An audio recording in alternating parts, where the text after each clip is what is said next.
Greetings, dear listeners. This is Jonah Goldberg, host of the Remnant podcast, brought to you by the Dispatch and Dispatch Media. I should work at Laurel calling the horses. So we have our dear friend of the pod and also friend in real life, Chris Stirewalt here. He's one of those Sunday show Brahmins these days. And my colleague at the American Enterprise Institute, and he's got this adjectives fail. I'm sure you have this problem. This niche podcast with former Senator Ben Sasse. Highly specific. Highly specific, yes. And we don't want to dwell too much on it. Ben's gonna when and if he's up to it, he knows he's well invited back, and you're going to be on that podcast also. Right. We already recorded that. I worry how dated it will be by the time it airs, but no, it was great, and I listened to it, and it is what I hoped it would be, which is three dudes goofing. Like we talked about some important stuff, but it was three friends goofing around and talking about stuff, and it was good. Like the limits of gallows humor and all of that stuff are evident to anybody, but like I am by nature, I have learned from Yuval Levin, peace be upon him, about being hopeful rather than optimistic. But my basic nature is I want. Life is for fun. Life is I talk to my kids and they get sick of hearing about it from me, but it took me too long in life to get to the point where I accepted that the suck is eternal. Mm-hmm. There will always be bills to be paid and laundry to be done and taxes to be complete. Like it never goes away. You don't graduate out of the suck of life. So what you have to get good at is crushing the suck, defeating it so that you are free. And what you should be, in my version of the good life, what you should be free to do is laugh, to have fun, to enjoy life. That's the sweet stuff. So constitutionally, I am inclined to something in which the goal is to laugh and take pleasure and focus on the good, even when somebody's in a difficult situation. Yeah, I mean, like, as you know, I remember talking to you on the phone as I was driving in to record this in person with Ben and you, and it's like, what am I getting myself into? And and you tried to explain as best you could, and I went in sort of intellectually prepared to tell a lot of off-color, sure, graveyard humor kind of things. I'm kind of glad it didn't come up naturally, and I didn't force it, because like forcing gallows humor is the worst forced humor that exists. I may have told you this story, but when I was a young newspaper man in Charleston, West Virginia, I worked at the Charleston Daily Mail, RIP, and it was an afternoon newspaper. And on the day of September 11th, 2001, we had an amazingly good day, right? I was part of putting an extra out on the streets. We ran another whole press run to get the front page out, to get the news out. We hit the streets. We talked to state officials. Somebody had to go to the tallest building in Washington, or in Charleston, West Virginia, is like 12 stories tall. Mm-hmm. And somebody went down and was like, "Are you nervous about being attacked?" But like, we did it. And we went to Mulligan's, it was exactly what you think it is. Mm-hmm. And we went down and we celebrated. We were excited. And I remember the people looking at us like, you are the worst monsters in the history of the world. Everybody else was there drowning their sorrows, and we were celebrating.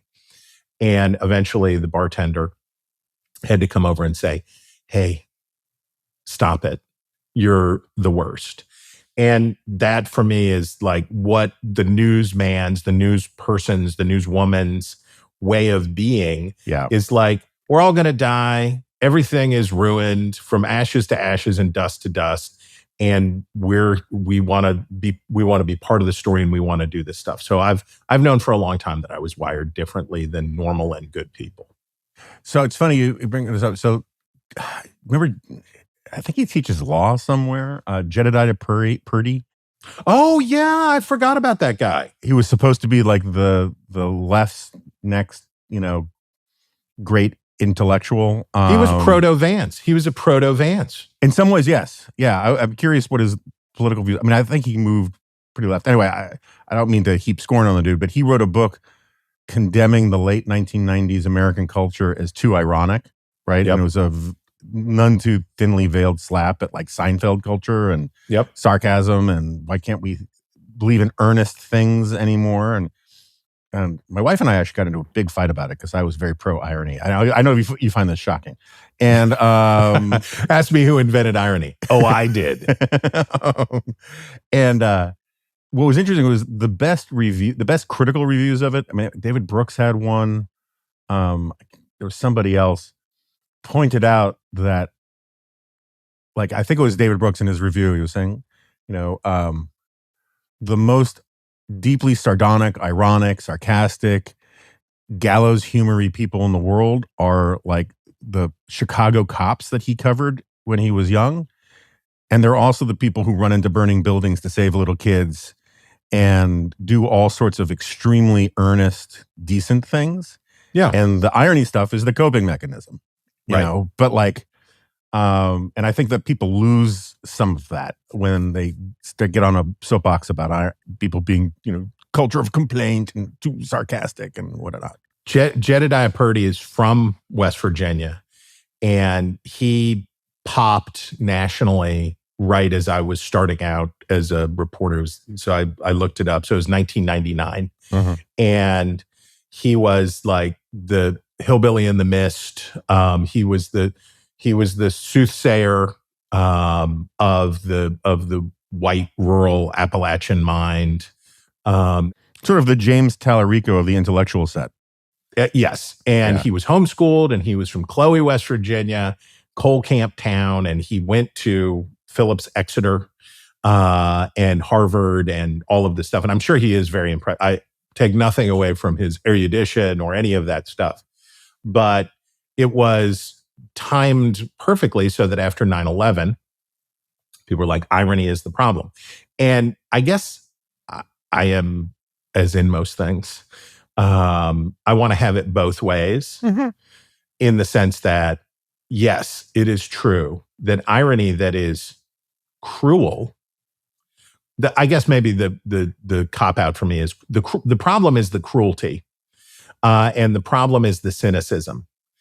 We live in a world politically where cruelty, cynical, Gavin Newsom is a great example of like the LOLZ is bad. Irony is like, New York has given America many gifts, and one of them is meh, right? And it's a big city, and Boston has it too, in an Irish version of it. But it's a way of a world weariness to sort of, if our goal is to wear the world like a loose garment and not be oppressed by the things of the world, it is a good coping mechanism. But not if you can't say, but some things matter, right? And some things are beyond the reach of this. This is a good coping mechanism for getting through. If you work at a hospital, you work in a TV station, you work at a place, you work as a police officer, and you are confronted day in and day out with man's inhumanity to man and every vicious bad thing in the world, and you see it and you cover it and it's your job. You got to do something so that you do not curl up and die. And I think that's where I'm at on Jed Purdy. Yeah, so it's funny. I mean, just going back to your story about celebrating after covering 9/11 on 9/11. Part of the problem, and this gets to what I was nervous about, like making jokes at Ben's expense because of his condition. The three of us would be fine with it. Yes, it's the problem. metaphorically, it's the problem of the other guys at the saloon watching you guys at your table laughing it up, not getting why you were laughing it up. And so from the outside, it looks cruel. And this is the problem you get with a lot of journalistic life is like, we talk in short. It's like all the grossest, most off-color jokes come from Wall Street, right? Right. And it's because when you're in that bubble, there's one set of rules, but then when it spills out or it's on public view, like I was thinking about like, do I make a joke about borrowing a bunch of money from Ben and promising to pay it back later? I mean, like, and he would think it's funny, and like, but like, I just it would have been, and I even feel guilty right now even mentioning it. But like, I was trying to think of like, if he's going to play it this way, I want to be prepared to like make the podcast that he wants. Because when he invited me on, his initial invitation was like, I had recently sort of cracked up on here in a morose way about some about my brother, and he was like, we can talk about that, and we can talk about, I was like, really? Nah. So anyway. Have you seen the meme of it's a raccoon with its little raccoon paws and arms up in the air? And it's like, we will all die, be free, eat trash. And like freedom, the freedom that I want in my life is deeply connected to my own mortality, right? Mm-hmm. I turned 50 last year, and freedom is like, yeah, it's it's all pointless. We're all going to die. The earth will one day be swallowed by the sun. I have an advantage because I'm a Christian. So I have a whole card on this that many people do not, and I understand that. And they may think that it's a cop out, and they may think that I'm taking the easy way out. But I've never, unlike many people, I have fallen away. I have had my difficulties, but I never wondered whether God was real. I never went through that. I never had that problem, and particularly the specific understanding of God that I have. And I want to be free, and that's what I want. I want to be free, and I want to eat trash. I want to go like I want to do that, and my mortality is freedom in that way. So I got a whole card too. It's literally in my wallet, and it says you're entitled to one free head freezing. So yes, we'll see how it plays out. Yes. No, just last thing. Like one of the reasons why people like having you on, why I like having you on, is that we don't actually have to talk about the politics stuff because we just schmooze. But I don't know if I told you this before. So the Goldbergs, we're a zoo going people. We like zoos. We like zoo. Charismatic megafauna. And we were in Amsterdam. We went to the Amsterdam Zoo. And they were all stoned. No. My daughter was at the time maybe 12, something like that. So just lightly buzzed. No, I meant the animals. Animals. The capybaras were even more chill than usual. You've never really seen a kangaroo unless you've seen it smoking from a hookah. And and so they have all these like exotic, it's a zoo. It's a nice zoo, right? It's a good zoo, first-rate zoo. And then they have this massive enclosure that we walk up to. And I'm like, what is this for? And you get up there and you read the plaque, and then you look inside. It is a massive enclosure for this exotic animal known as the North American raccoon. Oh, yes. Hell yes. And I was like, where's the dumpster? Like if you want to see it in its natural environment, it's got to be eaten out of a pizza box, or, Not to talk about everybody else's podcast, but Revisionist History had a amazing episode. I have a niece who is a neuroscientist, and she is amazing, and she does all this stuff. And I joke and call her the Mengele of rats because of what she is doing to help human beings with her testing on rats. And it was a whole piece about how the original animal for scientific experimentation was the raccoon. Because the raccoon is more human-like in many ways, and that the raccoon brain, and there was a long debate that went back and forth about rats versus raccoons and all of this stuff. And it was totally fascinating to think about that the raccoon has been so many things to human beings. It has been food. I don't recommend it. It has touched my lips, and I strongly encourage you not to experiment with eating raccoon. It has been the subject of medical testing. It has been our constant companion. And there is something, what I learned in that episode was raccoons are MAGA. Raccoons are democratic socialists. Break it all. We're going to get where we want to go, and we don't care how.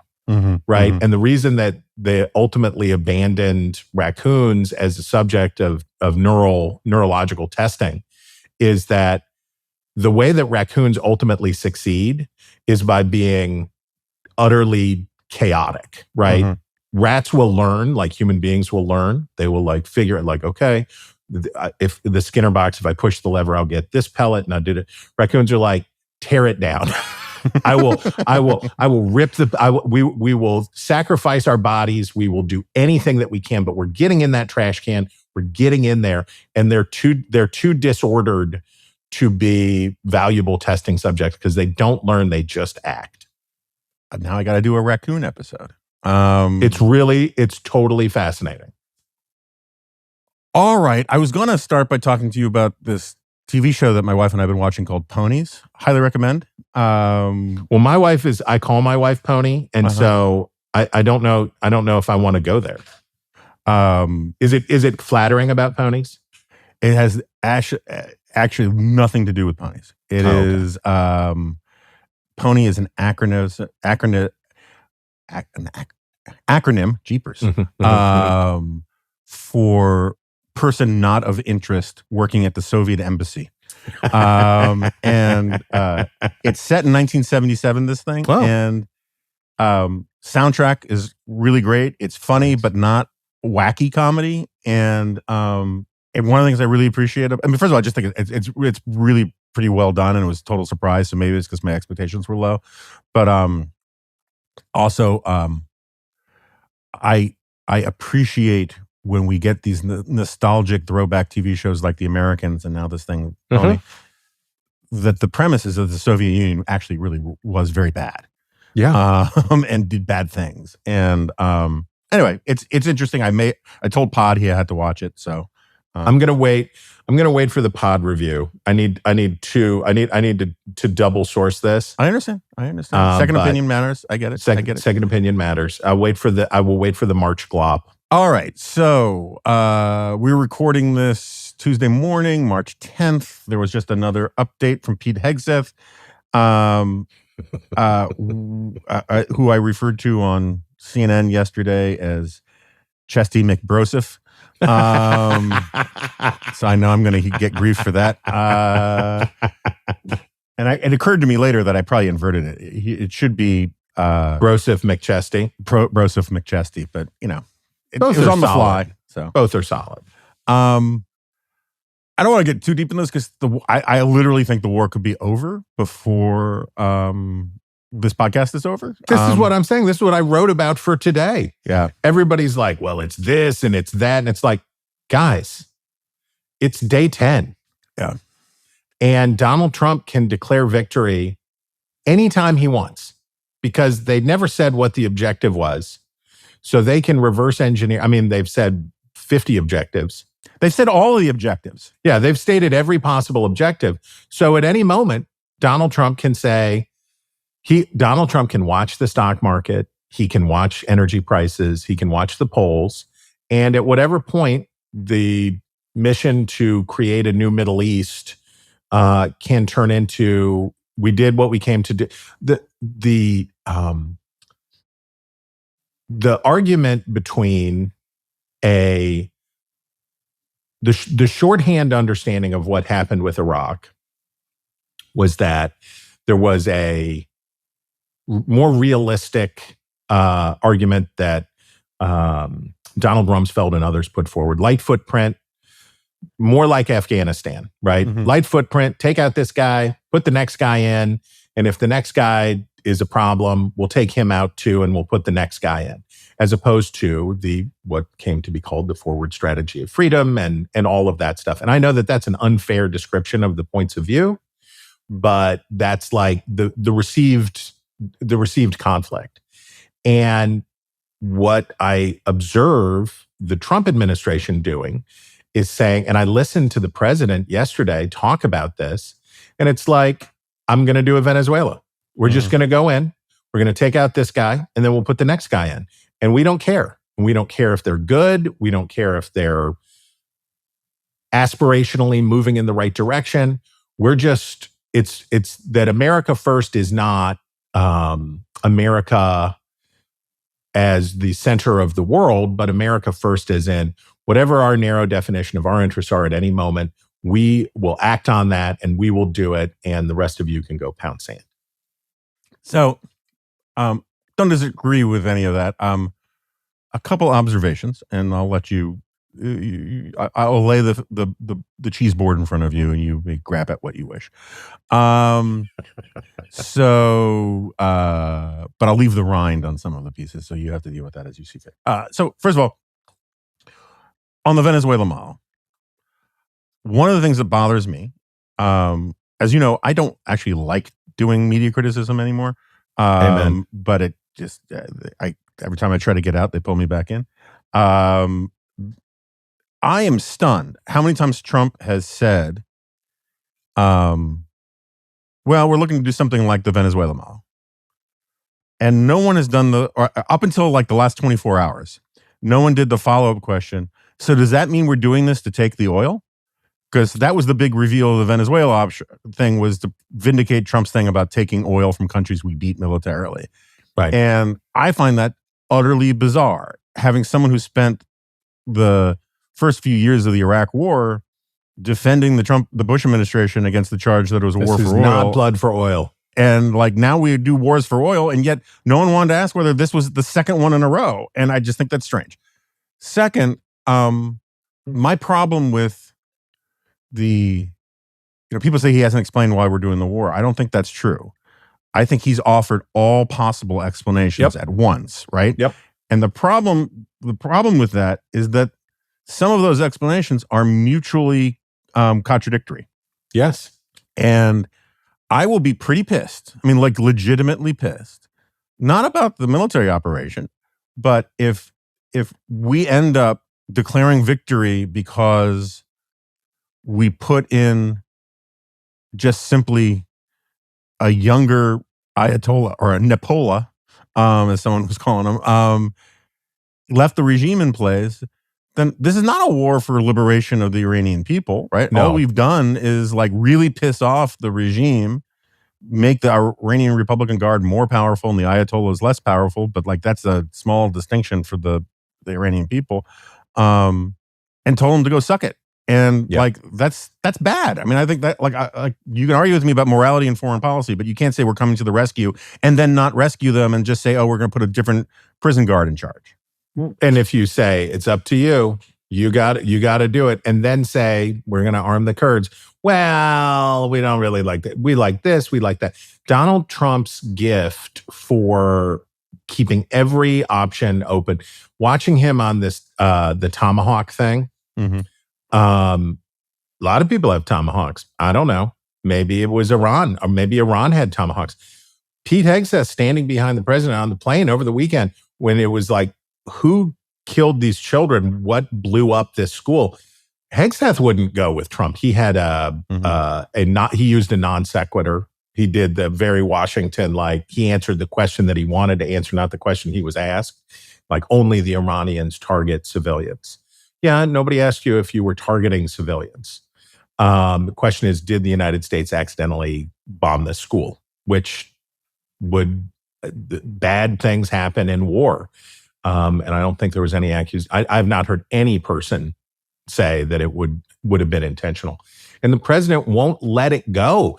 In the press conference, while the Pentagon, while his government is like, we're moving away from this, we're moving toward ultimately having to accept responsibility for this, that the president would not let it go because he will not give up flexibility. And on Iran, like, it may work in the sense that the president may be able to say, and this is what the polling would indicate, that I've dealt with Iran's nuclear threat.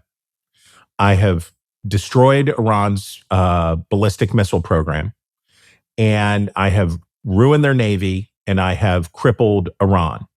And if they want to rebuild and do it again, we'll do it again. We'll blow everything up again, and we're out. That would probably be pretty popular. Now, what would be unpopular is if Iran devolves into a civil war. What would be unpopular is if the Sunni-Shia blood feud of 1,500 years opens up like a zipper to the gate of hell, and there's a conflict. If there's an Iraq-style civil war, but it's happening across the whole Middle East, there's all of this stuff. There are many bad things that could follow on, but as a short-term political solution to say, and I say Friday, but it could be any day, that come Friday of this week, the president just says, we did it. They won't say mission accomplished because you're not supposed to say that. But they'll say, like, we did it all. It was the most gloriously successful intervention. We did it all. And then wait and see what happens. So I don't want to talk about the constitutional stuff. And we don't need to belabor the point about why going to Congress can be politically useful because you get buy-in, right? Yeah. Asking Congress people to take responsibility for a decision already made when they don't have to, and it may go badly, is just folly, right? So you got to ask them beforehand if you actually want them to take a position. But the question, I have a contrafactual for you. Let's just say Trump had done some version of going to Congress, had done some version of building a public case for doing this. You mean like in the State of the Union address he gave like 2 days before the bombing began? Yeah, something like that, right? You like sort of laid out an argument, familiar bullet points, yada, yada, yada. We got to do this. I would like to act with your support, but if it's in the defense of the American people, I will act even without it, blah, blah, blah, blah, blah. Do you think the initial polling on this would be much better for Trump? Because when you surprise voters, they're like, but if you make them buy into the idea in advance, I think they're more inclined to be supportive, just sort of like congressmen. Well, the initial polling was not that bad. Quite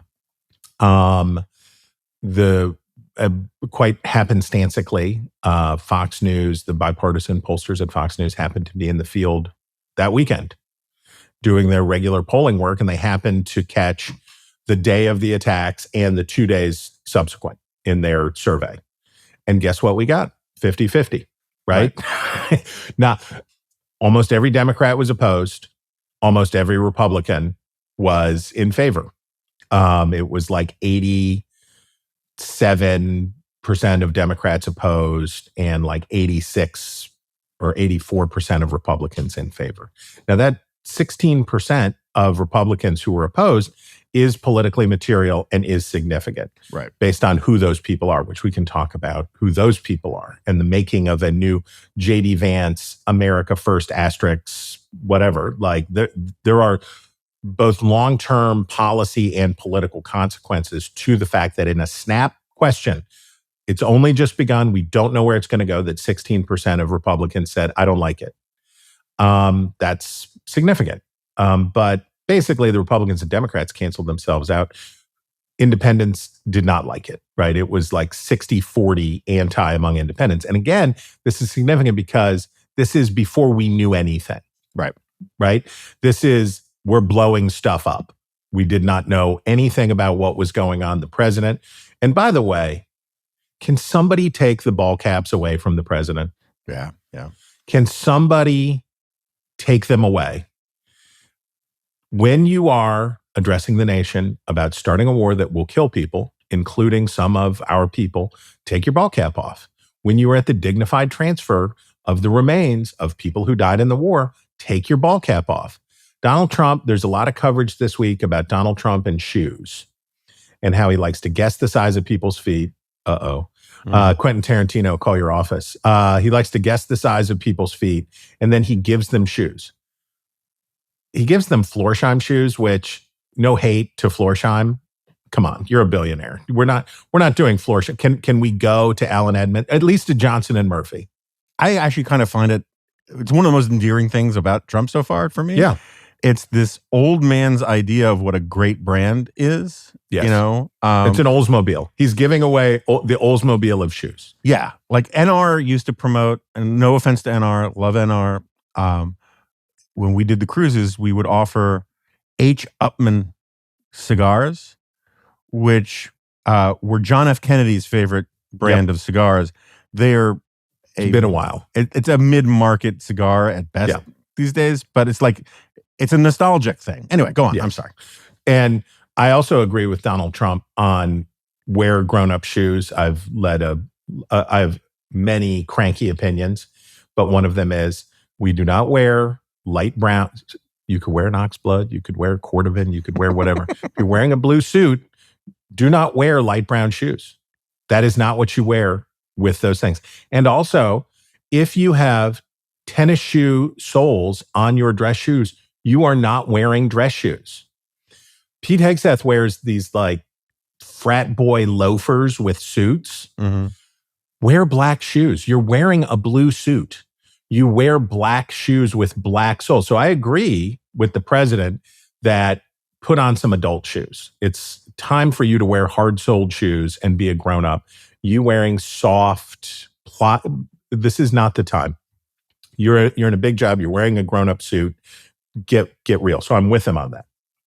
But Trump is out here telling people like you have to wear adult shoes, black, shiny, real grown-up shoes. Agree. Take your baseball hat off. Mm-hmm. Take your baseball hat off. Do not wear your baseball hat to the table. You know that you've heard me talk about it before. You go to a restaurant where people are paying hundreds of dollars for their dinners, and these jamokes are wearing their baseball caps inside. Take your baseball cap off. For God's sakes, people, take it off. Feel free to be a grown-up. Gosh, it drives me crazy. Totally with you on the restaurant thing. I think it is tragic that there are outside of country clubs, which I am not a member of, there are basically no restaurants left where you have to wear a tie and jacket. And I think that's kind of sad, in part because there are going to be times in your life where you want to show the other person in your life that this event matters so much that it was worth putting on a tie. I tell my children about church. It's not about you looking good, right? It is not about being pleasing in the eyes of the Lord. It is about demonstrating to the people that you are with that you respect this as an important thing. We dress appropriately for the situation, not because it will bring glory to us, though it's nice, right? I mean, you'd like when you really put it together and it looks good and you feel good about it. That's great. You feel good. A shoe shine and a fresh haircut and a nice necktie feels great. But you're doing it to say to other people. It's the same reason we arrive on time to do things, right? Is that we are saying to the people we are with, we are saying to the people with whom we are in society, I value you being here. I am glad that you are here because we are now here together to do this thing that we all agree is a thing of value. And if the way that you dress and the way that you act and the way that you are suggests, I don't care about this, you are saying, I don't care about you. Showing up in a baseball hat to the dignified transfer of remains says, I didn't like the way my hair looked. I don't like to do it without a hat. So I'm just wearing the hat. And that means I care more about how I feel and how I look and how I want to look than honoring the significance of the moment. And it's true in small things and it's true in large things. Gosh, I'm like, I'm not going anywhere near your lawn. You've triggered me.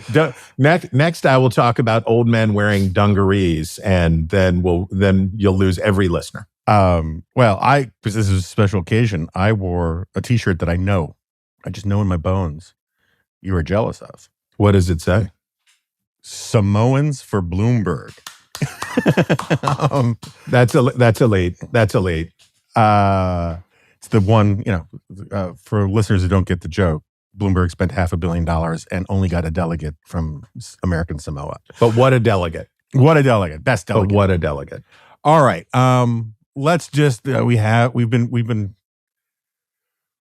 kicking the can all over the place for 40 minutes here. We got to do some grubby punditry.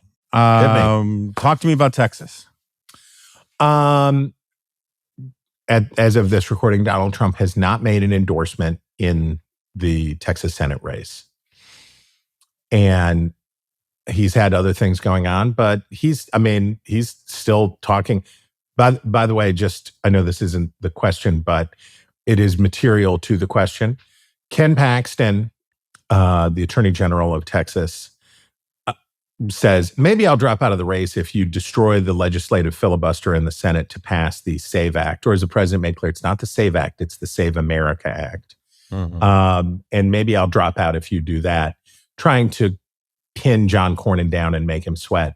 The president was talking about this act, which has one part of it that is very popular, and the Republicans could definitely get through. They could get enough Democrats on this if they just did voter ID, right? Voter ID, they could hammer away at the Democrats on voter ID. They might even be able to add in the citizenship piece, which is to register. You have to show ID to vote in federal elections, and to register to vote in federal elections, you have to prove your citizenship. That's a little bit of a reach because you're interfering with state election processes more. But showing voter ID at the polls, every state but I think 11, like 10 in the District of Columbia, already have voter ID. Is that right? I know, is that high? Yeah, it's popular. It's non-controversial. It's an 80-20 issue. Democrats, Black people, Hispanic people, like there's no, the only a real fringy bunch of people are adamant about no voter ID. They could have it. And then they said, but we also want the citizenship thing. Okay, what else do you want? We also want no mail-in voting. What? Mm. You can't, what? You're going to tell states that they can't conduct mail-in voting? Seems strange. And then the president, I heard yesterday, say, also, I forget how he said it, but no trans, right? We're adding to the Save America Act now that minors can't, whatever, I don't know what the actual policy provisions are, but trying to take another 80-20 issue, which is people don't think that biological males who have transitioned should participate in female sports. That's that's a lay down hand. There's no there's no real constituency for having high school girls compete against people who were born male. It's just not there. So, but he's got like two more things on that. And Ken Paxton's like, maybe I'll drop out of this race if John Cornyn goes and says, I'll destroy the filibuster to get this bill through. That probably, with those things attached to it, couldn't even get 51 votes, right? I don't think Susan Collins and Lisa Murkowski, Tom Tillis, I think they've put so much in it now that I don't even know that they would get to 50 plus Vance on a tiebreaker to get it through the Senate without the filibuster. And what Ken Paxton has told John Cornyn is, you will eat your own face. If you want me to drop out of this race, you will undo the work that you have done for decades on preserving the legislative filibuster. You'll eat it. And maybe I'll drop out then. So they tried to buffalo, the Senate Republicans tried to stampede Trump into endorsing Cornyn. And there were pieces in the Atlantic and there were pieces everywhere, like it's about to happen. Donald Trump is about to endorse John Cornyn because John Cornyn came out ahead in the first round of the Texas primary. And so it is true that the correct and conventional thing to do in this case would be to endorse the incumbent and urge the challenger to drop out of the race in favor of the incumbent to save $100 million and a bunch of really heinous negative advertising that would be aired in expensive Texas. This would be the normal thing. Trump's going to do it. Trump's going to do it. Trump's going to do it. But he hasn't done it. And I think, do you remember in Alabama when Trump endorsed Luther Strange, who had been appointed to the vacant seat and was running, and Trump endorsed him, and Roy Moore won anyway, right? Everybody told Donald Trump that Roy Moore couldn't win, and they were right, right? They were right that Roy Moore was a bad candidate and so Donald Trump said, okay, Luther Strange is well-known, popular, extremely tall, and can easily win a general election in Alabama. And so I will do the correct thing in this case. And the voters in Alabama said, no, sorry, we got to have the 10 Commandments guy. I don't care whether he was barred from the mall food court or not. He is our guy. And I think in Texas, there's a similar problem for Trump. You come out and you endorse John Cornyn. What if Paxton says, there is no after office for Ken Paxton, right? His life is a mangled shipwreck. Every problem, everything for Ken Paxton, if he does not have elected office, he's not going to get confirmed. He's unconfirmable in the Senate. Right. You can't replace Pam Bondi with him. Trump, I'll shut up by saying the solution for Republicans in Texas seems to me in this era is to bribe, and I mean legally, I'm not in charge of how people do things, but an emolument does the Shield of the Americas have enough room for two? Right. Ken Paxton needs someplace to go. I'm sure that he needs money, and he also needs protection from further prosecution. I think if you were Donald Trump and you said to Ken Paxton, I've got a great job for you. We have a sinecure for you, and I will pardon. You've never seen such a pardon as I will offer you a blanket future pardon against all things. And they need to entice Ken Paxton out of the race, because if Paxton does stay, Cornyn wins. I mean, the polling is very unclear and it's new.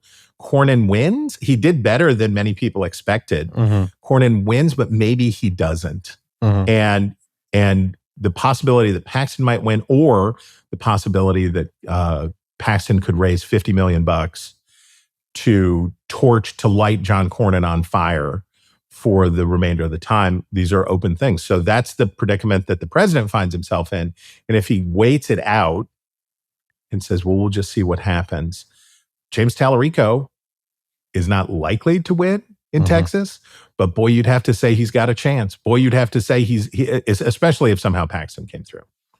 Yeah, I mean, I could see if Paxton was the Republican nominee. There are some Republicans, I guess there are some Republicans or right-leaning independents who might pull the lever for Tallarico, but the more likely thing is they wouldn't vote for either of them, right? And so just the electorate for Paxton is smaller, right? And at the same time, like I wrote about Tallarico last week.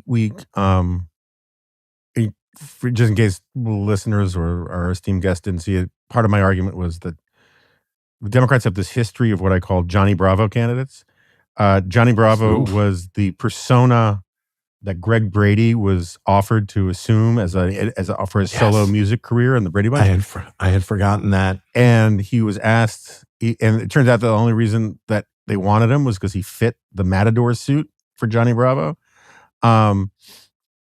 Democrats have this thing about thinking that the other side values X. Therefore, if we have someone who is somewhat of a token representative of X, but is actually very progressive on everything else, because he fits the suit, they'll like him, right? So John Kerry served in the military. Aha, that's how we're going to beat George W. Bush. It doesn't matter that his whole shtick was sort of anti-military, on the left of the culture war stuff. Same thing with Wesley Clark, right? That was where I originally thought about it. It's like he wore the uniform, and he'll be the guy. Amy McGrath in Kentucky, a good one. Right? That's a good one. And Tim Waltz. Tim Waltz, for sure. Tim Waltz, who told the Harvard Institute of Politics that his job was to, these are like direct quotes, code talk to white men to give them the permission structure. Code switching. I'm code switching. And Tallarico doesn't, I increasingly think that Tallarico is, no one's going to fall for it who doesn't just want to vote against Republicans. I'm not saying he's not an honorable guy. I think he's a nice guy. I think he's wrong on a lot of issues, but I just think it's youth pastor with a guitar vibe that I think is going to piss a lot of people off, saying, well, you're not a Christian if you don't vote for this guy. Jedediah Purdy, J.D. Vance. There have been many who have come, right? And that progressives, liberals, intellectuals have said, see, now this is the version of the whites, of the non-college whites, of rural whites that we can get behind. We're not against this. It is as much tokenism as when Republicans say, oh, well, wait a minute. You can't say that I'm racist. I like fill in the blank of the name of the black person, right? I'm not racist. I voted for Wesley Hunt. What are you talking about? And black Texans are like, actually, no. There's part to whole fallacy problems going on here. I think the patronizing way, and I think Walz is the best expression of this in a lot of ways. The patronizing way in which they say, well, this is what you all like. Isn't this what you all like? Why don't you like him? Right. You're supposed to like him. This is what you're supposed to like. And Tallarico is obviously overrated. Anybody would be overrated given the Graham Plattner will surpass him in the hype around Graham Plattner and his sweater. I don't know whether you know this, but he was an oysterman.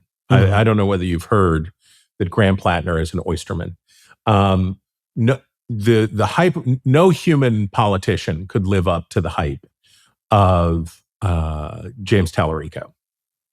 However, we will now find out whether James Tallarico wants to win, and we will now find out whether or not Texas Democrats will let him want to win. Mm-hmm.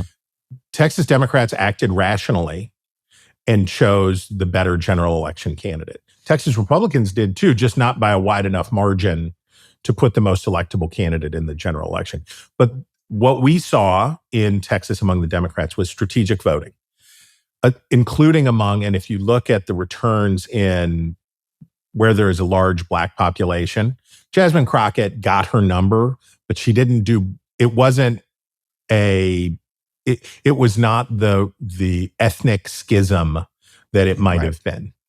So there was strategic voting going on among Democrats that said, okay, Tallarico is the better general election candidate. Got it. Like John Ossoff in Georgia, where they said, yeah, we got to have, this is the kind of guy who we think they might like. And this tapping on the wall that primary electorates do is good, right? This is good where you vote strategically and you say, I'm not normal. What do I think a normal person would like? Now, if it's patronizing, as it has been with Tallarico, like, oh, so you like Jesus? Well, then you must like this guy. It is, it is repulsive to the voters that you say you're trying to attract. But Tallarico has an opportunity here to test Democrats.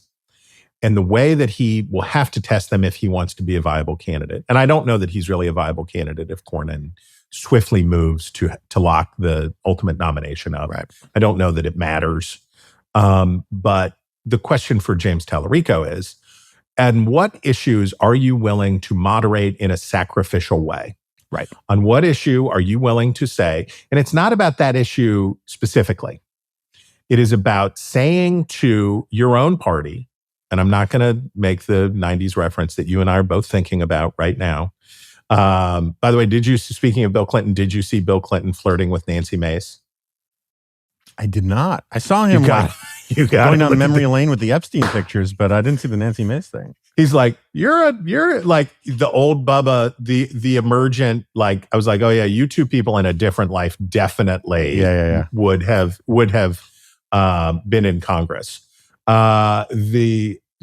Will James Tallarico say to Democratic voters, I'm going to disappoint you on trans sports, and you're gonna eat it. You're gonna do it, and I'm going to demonstrate to persuadable voters in the suburbs of Austin, San Antonio, Houston, and Dallas that I'm not a weirdo. And he should, yes, obviously stop talking like a youth pastor and lecturing people about that stuff. But what he needs to do is make a sacrifice let's go Old Testament. He needs to make a sacrifice at the altar of moderation. And he needs to do something that will make Democrats unhappy about their truth. Why did we even bother voting for him if he's just going to do this? And then they need to vote for him anyway. That's how you win in a state that is not overwhelmingly Republican, but substantially Republican and steadily Republican. And you need not just, it's great for Democrats if the Ken Paxton, if a bunch of Republicans stay home, if Cornyn gets the nomination and the Paxton people stay home, or if Paxton gets the nomination and all of the normie Republicans say, nah, I don't need it. That's not enough given the polity, given the R+10 or whatever Texas is. Democrats also need to win overwhelmingly. They need to win 60% of the suburbs. They need to win white college-educated voters by large numbers. And the way that you do that is by letting them know that you are willing to move in their direction. Agree with you entirely. That was sort of the gist. And I did use the 90s reference, but we shall not indulge here. All right, so we have a little time left. I want to do a little rapid fire. First off, so as you know, we've talked about this many times before. Like, part of the problem with how stupid people are, how stupid the conversation is about elections, is that, and voting in particular, is that Republicans and Democrats for 20 years worked on this assumption that if everybody voted, Democrats would always win. Yeah. And Republicans worked on the assumption that if everyone always voted, Democrats would always win. Yep. And so Democrats wanted to make access to the ballot as broad as possible. They got caught up in all sorts of intellectual sort of cascade chains of arguments about if you're opposed to making voting as easy as possible, that means you're against democracy. So we should do it on our phones. We should do it at home and blah, blah, blah, blah, blah. And all these things I think are terrible. And Republicans thought, well, since there's this huge lumpen proletariat reserve army of Democratic voters out there, we have to make it a little more difficult for them to vote. And it turns out they were all wrong, right? The assumption was wrong. But then they were right. Yeah, okay, but my point is that so getting to we've lost all chance of this being rapid fire. But the question I have is, Trump is working on the assumption that it would work well for Republicans. I mean, there's always a chance that Trump is doing this to litigate his own stolen election bullshit, but he believes, I think, firmly that if you got rid of mail-in balloting and you required serious ID, it would be good for Republicans. And my question, or it would be good for him, or it'd be good for him, right? So, but my question for you is, given how the Republican coalition is now much heavier with low propensity white voters, non-college educated, doesn't mean they're bad people. I'm not trying to denigrate them. Why do you hate the working class, Jonah? Why do you hate America's working class? But like young bros who feel marginalized and disengaged from society are not high propensity voters. No. And they used to be on the Democratic side. Now that they're on the Republican side. Is this another one of these things where, like, if Democrats caved a little bit on voter ID, it would actually be for their benefit at this point, and it would be bad for Republicans? Is it like a dummy mander, but for electoral reform? If you required a passport to vote in the United States, Republicans would not win another election for a long time. For sure. Right. If you set the bar to entry as high as you want, if you made voting as difficult as possible and kept the franchise, but said there are all these hoops that you've got to go through. What if they required you to have a Costco card? Right, exactly. That Democrats would win, and they would win because I've put it this way before, so pardon my repeating it. The Democrats have the Eisenhower coalition. Mm-hmm. They have the affluent and emerging affluent. They have the managerial class of people, and they have the overwhelming majority of Black voters and other non-white voters. Remember when Republicans get excited about how well they did with Black voters, Black males particularly, in 2024? It was that they were getting back to a number that was like it was before, like with Hispanic voters and Black voters, going back to George W. Bush's kind of, like, it's no longer nuclear winter. Green shoots are emerging in the desolation of the 2010s. And Romney was no treat for Republicans with those voters either. The Republicans' understanding of their coalition should be that they have the New Deal coalition. Right. Which is that they have poor people, poor whites. They have the South. They have agrarian and small town America. And that's their bread and butter. Franklin Roosevelt was not a segregationist himself, but he darn well kept segregation as part of the Democratic Party's agenda because it was the demand of his party, right? There was no Democratic coalition in which Franklin Roosevelt was like, guys, this is gross. This is terrible. You can't do this. And I guess I would say Republicans want to be the party of the working class, which they have achieved. They are achieving and have achieved. They do not wish to live in the world as it is. If I was a Republican, especially if I was a MAGA Republican, I would say we need to make voting as easy as possible. We need to make it frictionless, right? Whatever fraud takes place against us will be offset by fraud that takes place on our behalves. And we will benefit by making it so that basically while you are getting your cheesy gordita crunch, it's also like, hey, you want to vote for Senate? Right. Yep. Boom, I'm in. Telling somebody who lives in interior Maine that they're going to have to spend $60 to fill up their car with gas to drive to a polling location so that they can vote for Susan Collins in November, right? If gas prices are that high still then. So that they can go drive for they're not doing that. They don't care about Susan Collins. They're not invested in Susan Collins-ness. They do show up. They did show up for Donald Trump thrice. They did 3 times vote for Donald. The Donald Trump, I believe, sincerely believes that the 2020 election was stolen from him. I don't think he's just pretending. I don't think it's just a tool. I think he thinks that not the cop-out answer, which is like, it was rigged, but by the media, it was rigged, but it was Facebook. I think Donald Trump believes that the in real terms that the 2020 election was stolen from him.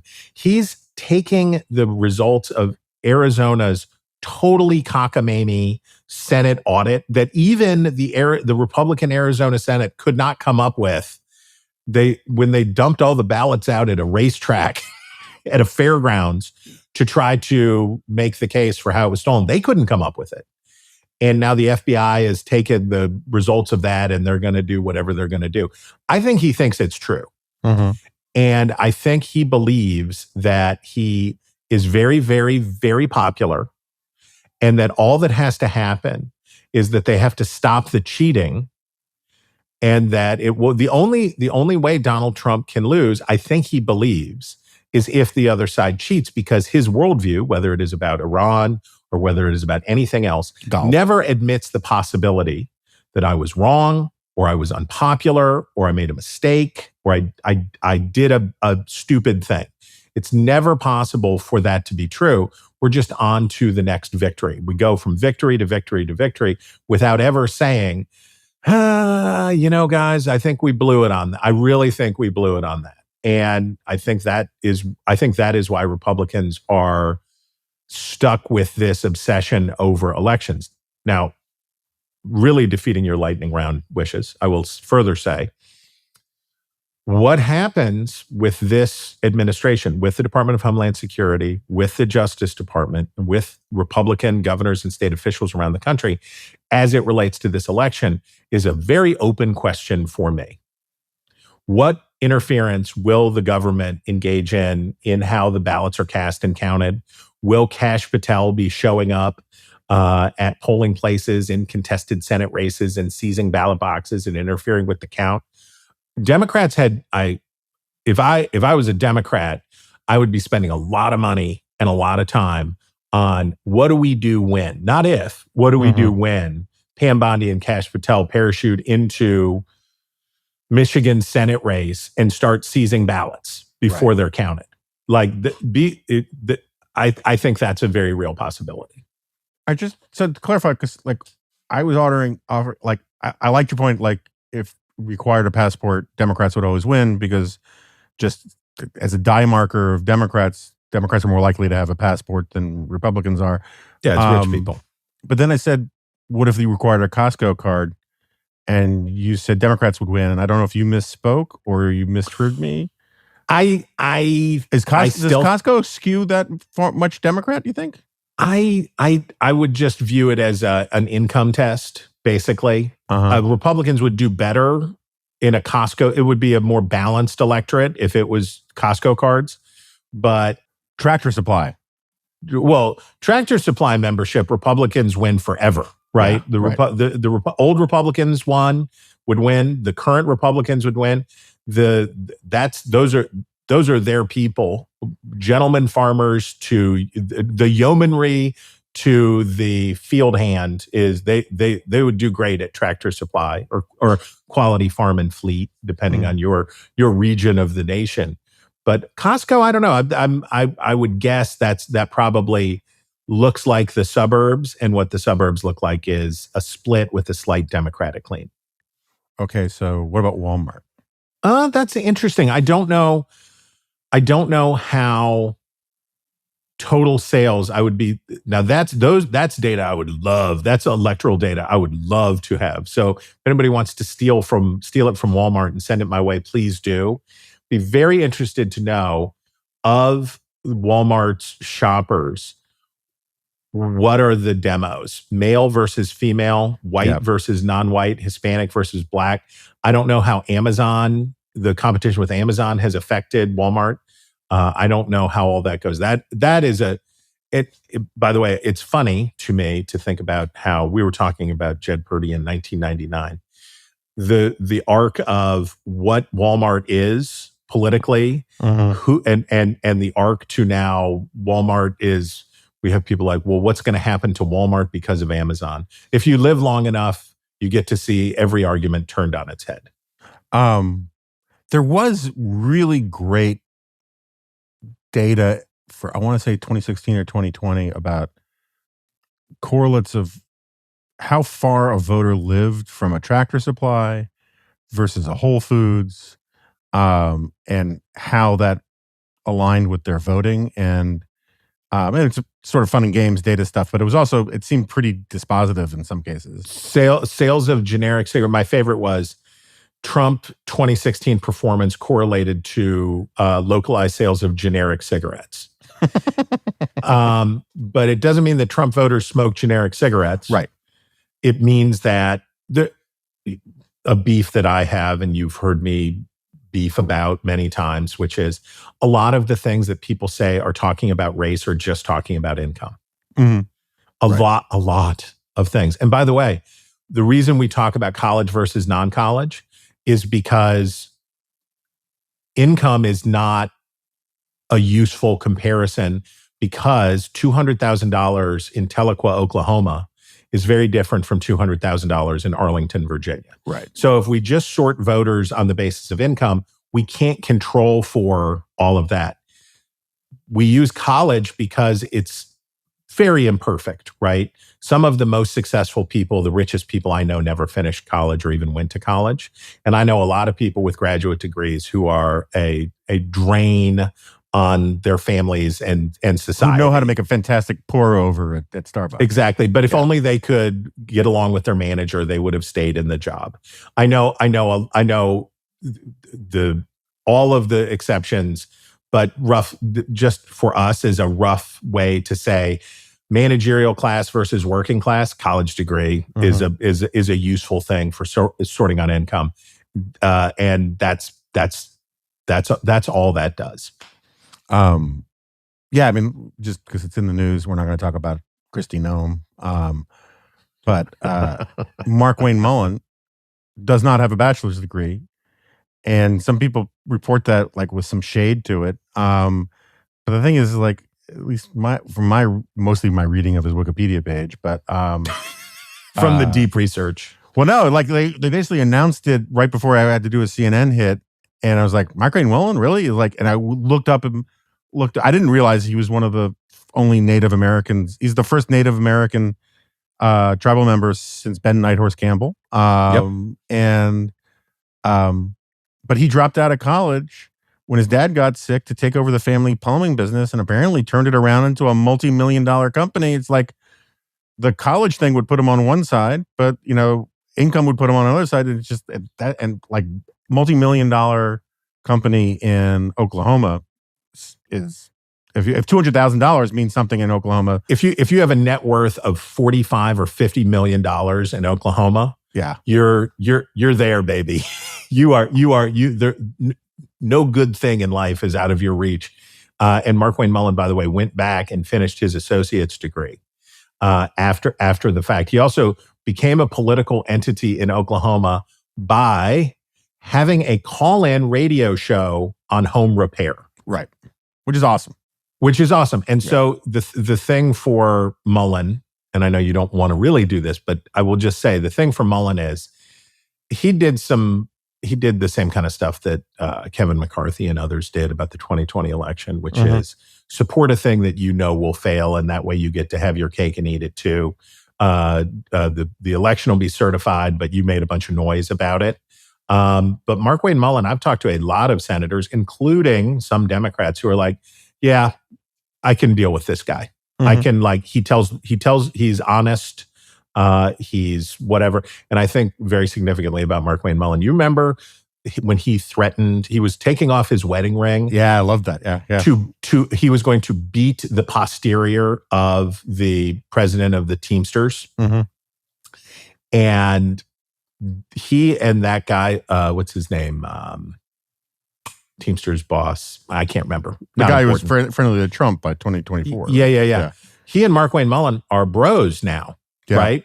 Now they're bros. So we will see how Markwayne Mullin does in this job. But I think he will. He is the inverse James Tallarico. The Wranglers and the MMA and the no college degree and the plumber stuff, lower expectations for him. And he has an opportunity to do a real good job here, because he has a chance. It's not an easy one, but he definitely has an opportunity here. Yeah. On the flip side, Don't get me wrong. Like I've talked to a bunch of people who say he's basically an honorable guy. There are lots of things I disagree with him about. I think he's a terrible spinner for Trump. Yes. He's not very good at it. Like the words, they are not his strong suit. And I also think, like, particularly when there's now signals intelligence that says that sleeper agents for Iran might have been activated someplace, maybe having somebody with a little national security experience running Department of Homeland Security would make sense. Think about it this way. I was talking about this with my Jessica. It was her point, which was a dozen years ago, the idea that this person with this resume would be the new head of the Department of Homeland Security would have been like, what are you talking about? That's crazy. He has no background in this. In Trump 2.0, it's like, whew, okay.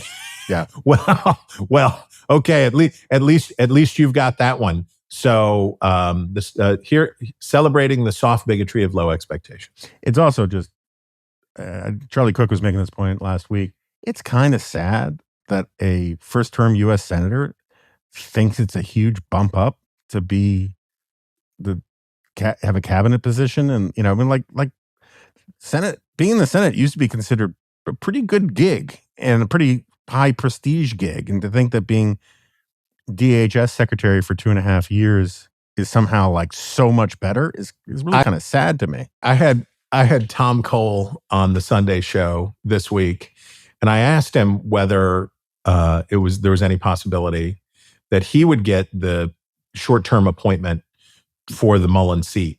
Mm-hmm. He laughed in my face.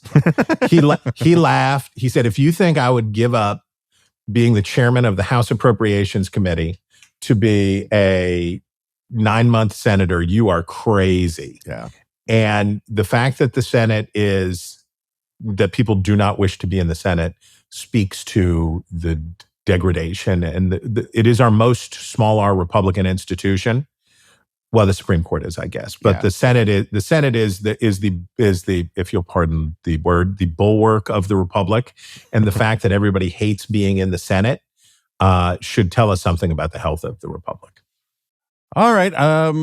We should get going. I hate to say goodbye. The lightning round question I did want to ask was about, we have the recency bias problem in our politics where we think nothing worse has ever happened. And maybe I'll have you think about it for next time. Where would Ken Paxton fit on the list of most corrupt politicians in American history who stayed in office, right? So you can't do like someone got thrown out of office because his corruption was exposed. Right. It has to be like the public was informed about the corruption and he remained. And he remained in office. And I'd be curious where on the list. He can't be, it's nowhere close to top 5 if you're thinking about machine politics from the 19th century. I mean, but maybe I'm wrong. I don't know. Well, I'm gonna do a corruption index. We'll call it the Tweed Index. I like it. And we'll see what's what.